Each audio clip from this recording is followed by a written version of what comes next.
7 cara bikin rumah kecil kayak rumah Jepang. Rapi bersih sebelumnya. Pastikan klik tombol subscribe, share, dan like dulu ya, agar channel ini bisa lebih berkembang, bermanfaat buat lebih banyak teman-teman yang lain. Terima kasih.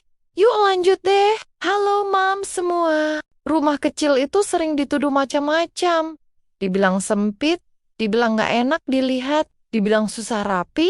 Padahal yang sering bikin capek itu bukan luasnya, tapi isinya. Pagi beres siang kayak ada angin puting beliung lewat, anak tarik satu barang, jatuh 5. Suami taruh kunci tapi lupa alamatnya sendiri, dan kita berdiri di tengah rumah sambil mikir ini rumah apa gudang berjalan. Rasanya pengen rapi, tapi tenaga sudah habis duluan. Yang bikin makin nyentil, kita sering nyalahin diri sendiri. Merasa kurang rajin, kurang becus, kurang estetik. Padahal rumah kecil kalau isinya kebanyakan ya sama saja. Mau serajin apapun tetap berantakan. Ini bukan soal malas, tapi soal sistem. Karena kalau satu barang punya banyak tempat singgah, ujungnya ya singgah di lantai. Dan lucunya, kita sering beli tempat penyimpanan baru buat nyimpan barang yang sebenarnya bikin penuh hidup. Makanya pas lihat rumah Jepang yang kecil, tapi tenang itu rasanya kayak ditampar halus. Kok bisa ya mereka hidup tanpa drama? Barang numpuk, tanpa rumah berasa sesak. Ternyata rahasianya bukan dekor mahal atau skill beres-beres level dewa, tapi cara mikir yang lebih waras. Rumah bukan buat pamer ke tamu, tapi buat nenangin yang tinggal di dalamnya. Dan jujur aja, kalau rumah bisa bikin kita tarik napas lebih panjang, itu sudah lebih mewah dari rak estetik manapun. Cara pertama itu soal mengurangi barang. Dan ini bagian yang paling bikin dada sesak buat kita para ibu. Karena tiap barang punya cerita, punya rasa sayang, punya kata nanti juga kepake. Contohnya baju anak masih bagus, cuma kecil sedikit, akhirnya disimpan bertahun-tahun sampai lupa isinya. Di rumah Jepang, barang yang tidak dipakai hari ini dianggap sedang mengambil ruang dan energi hari ini juga. Rumah kecil itu tidak butuh banyak isi, tapi butuh ruang bernapas buat penghuninya. Mengurangi barang itu bukan berarti tega, tapi justru bentuk sayang sama diri sendiri. Bayangin lemari yang cuma berisi baju yang benar-benar dipakai. Pagi hari tidak ada drama bongkar lemari, tidak ada baju numpuk di kasur. Yang capek bukan badannya saja, tapi pikiran juga ikut ringan. Orang Jepang paham, semakin sedikit pilihan, semakin tenang kepala. Cara kedua adalah satu fungsi satu tempat, dan ini sering gagal karena kita hidup multitasking. Gunting ada di dapur, di kamar, di ruang tamu, tapi pas dibutuhkan malah tidak ada satupun. Di rumah Jepang, gunting ya, tinggal di satu tempat, selesai dipakai langsung balik. Karena kalau satu barang punya banyak rumah, akhirnya kita sendiri lupa dia tinggal di mana. Contoh paling relate itu remote televisi. Kalau tidak punya tempat tetap, remote bisa pindah dari sofa ke dapur, ke kamar, ke bawah bantal, dan ujungnya kita marah sendiri. Satu fungsi, satu tempat bikin rumah terasa lebih nurut.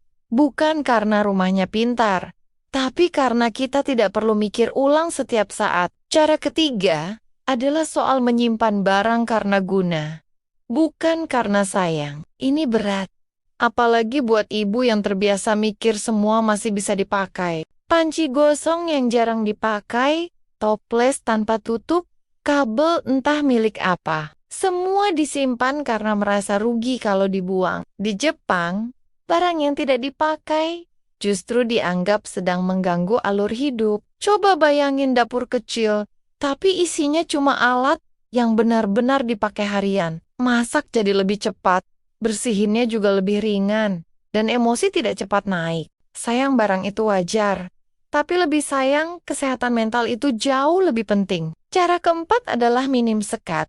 Dan ini bukan berarti rumah harus dirombak besar-besaran. Sekat itu bukan cuma tembok, tapi juga rak tinggi, lemari besar, dan barang yang memutus pandangan mata. Rumah Jepang sengaja dibuat terbuka supaya mata bisa melihat ujung ruang, dan otak merasa ruangnya lebih luas. Contoh gampangnya, satu lemari besar di tengah ruang sering terasa seperti tembok baru. Begitu diganti dengan penyimpanan rendah atau dipindahkan, ruangan langsung terasa lega, walaupun ukurannya sama. Semakin sedikit penghalang visual, semakin sedikit juga tempat numpuk barang yang tidak sadar kita lakukan. Cara kelima adalah penggunaan warna netral, yang sering disalahpahami sebagai membosankan. Padahal warna netral itu seperti suara pelan, yang bikin hati tenang setelah seharian ribut. Rumah Jepang memilih warna kayu,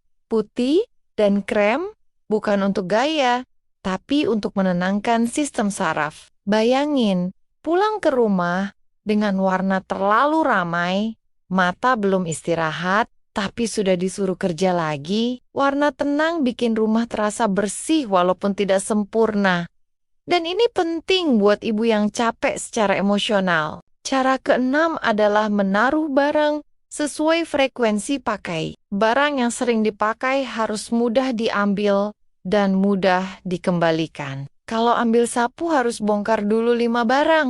Besar kemungkinan sapu nanti ditaruh sembarang. Di rumah Jepang, alat harian itu dekat dan terlihat, tapi tetap rapi. Hasilnya bukan cuma rumah yang teratur, tapi ibu yang tidak gampang kesal karena semua terasa lebih mengalir. Cara ketujuh adalah memahami bahwa rumah bukan panggung pamer, tapi tempat pulang. Rumah Jepang tidak mengejar estetik yang bikin capek dijaga, tapi kenyamanan yang bisa bertahan lama. Kalau rumah mudah dirapikan, maka penghuninya juga lebih mudah memaafkan kekacauan kecil yang manusiawi. Kalau hari ini rumah masih terasa berantakan, tarik napas dulu. Jangan langsung menyalahkan diri sendiri, karena rumah kecil itu bukan masalah. Yang sering bikin lelah justru ekspektasi. Ingin rapi seperti majalah, tapi hidup isinya cucian, mainan, dan gelas lupa dibawa ke dapur. Jadi wajar kalau capek.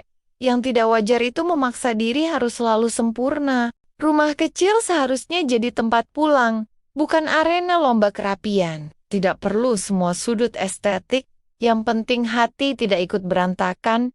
Biarkan rumah berfungsi menemani hidup, bukan menghakimi penghuninya. Toh, tamu datang sebentar, yang tinggal dan lelah itu kita. Jadi tidak perlu minta maaf ke siapapun hanya karena rumah terlihat hidup. Pelan-pelan saja, sedikit demi sedikit, rumah bisa jadi lebih rapi, seiring hati yang lebih ringan. Karena ketika pikiran tenang, tangan lebih mudah beresin. Dan saat rumah mulai lega, hidup pun ikut bernapas. Bukan untuk terlihat hebat, tapi supaya besok bangun pagi, rasanya lebih optimis, dan tidak ingin langsung menghela napas panjang. Terima kasih Mom semua sudah menemani dan mendengarkan ceritaku sampai akhir. Sampai ketemu lagi di video berikutnya.